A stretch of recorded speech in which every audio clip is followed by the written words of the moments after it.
Assalamualaikum warahmatullahi wabarakatuh. Perkenalkan, nama saya Rizka Safira dari kelas IKMB Universitas Sriwijaya. Di sini saya akan memaparkan materi tentang identifikasi bahaya. Apa sih hazard itu? Hazard bisa diartikan sebagai sesuatu yang berpotensi atau dapat menimbulkan kerugian. Sesuatu dapat berupa zat atau bahan, keadaan atau kondisi, peralatan, metode material atau kegiatan. Kerugian dapat berupa cedera, aspek keselamatan, gangguan kesehatan atau penyakit bagi pekerja atau aspek kesehatan, kerusakan peralatan, kerusakan lingkungan, gangguan pada proses kerja, citra dan nama baik institusi atau lembaga, atau menurunnya kepercayaan masyarakat. Adapun risiko didefinisikan sebagai kombinasi dari kemungkinan terjadinya peristiwa yang berhubungan dengan cedera parah atau sakit akibat kerja atau terpaparnya sesuatu atau alat pada suatu bahaya. Jadi, bahaya adalah sifat dari proses yang dapat merugikan individu, dan resiko adalah kemungkinan bahwa itu akan terjadi bersama dengan seberapa parah akibat yang akan diterima. Sumber bahaya.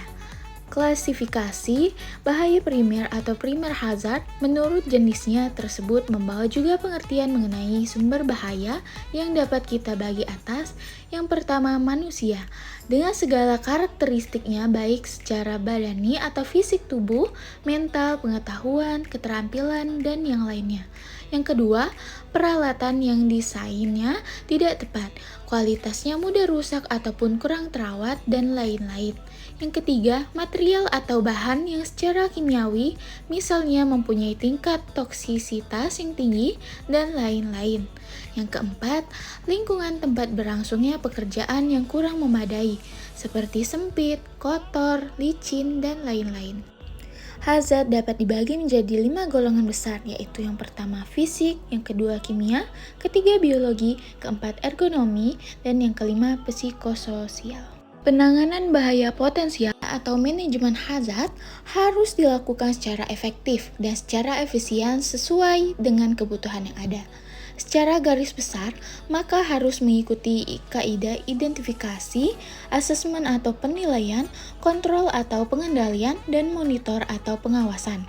Semuanya harus dilakukan minimal setahun sekali dan juga melakukan medical check-up atau pemeriksaan kesehatan pekerja serta pemeriksaan biomonitoring dilakukan minimal setahun sekali. Pemeriksaan lingkungan kerja juga dilakukan dengan pengukuran yang sesuai dengan standar yang berlaku. Identifikasi bahaya potensial merupakan suatu langkah yang harus dilakukan. Hal ini bertujuan untuk mengetahui bahaya potensial atau hazard yang ada di lingkungan kerja tersebut. Bahaya potensial adalah sesuatu yang dapat menimbulkan gangguan kesehatan atau pajanan atau risiko kecelakaan. Proses identifikasi dilakukan dengan melakukan aktivitas seperti inspeksi faktor fisik, analisis tugas atau jabatan, analisis proses kerja, pekerja, tempat kerja, dan proses kerja. Yang kedua, penilaian bahaya potensial. Tujuan dari kegiatan ini adalah untuk menilai hazard yang berbahaya yang ada di lingkungan kerja. Pembagian hazard yang berbahaya sebagai berikut. Yang pertama, serious harm. Yang kedua, harm. Yang ketiga, harm that cannot be detected until a significant time after expose. Setelah melakukan kegiatan ini, perlu dilakukan tindakan pengendalian hazard tersebut. Yang ketiga, pengendalian bahaya potensial. Setiap bahaya potensial yang teridentifikasi harus dinilai untuk pengendaliannya. Adapun upaya pengendalian atau hazard controlling ada 3 prinsip utama. Yang pertama, pengendalian teknis. Yang kedua, pengendalian administrasi. Yang ketiga, gunakan alat pelindung diri. Adapun hierarki pengendalian, yang pertama eliminasi, kedua isolasi, yang ketiga meminimalisir pajanan, dan yang keempat ukur keparahan akibat pajanan. Program manajemen hazard. Yang pertama, identifikasi hazard. Mapping hazard dengan melakukan pengukuran dan penentuan pajanan dan risiko kecelakaan di lingkungan kerja. Yang kedua, penilaian hazard dilakukan dengan risk assessment.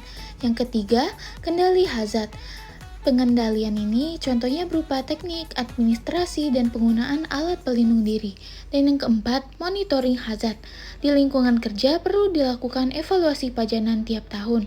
Untuk pekerja, perlu dilakukan pemeriksaan MCU yang sesuai dan pemeriksaan biomonitoring yang sesuai setiap tahun. Baiklah, terima kasih yang sudah menonton. Wassalamualaikum warahmatullahi wabarakatuh.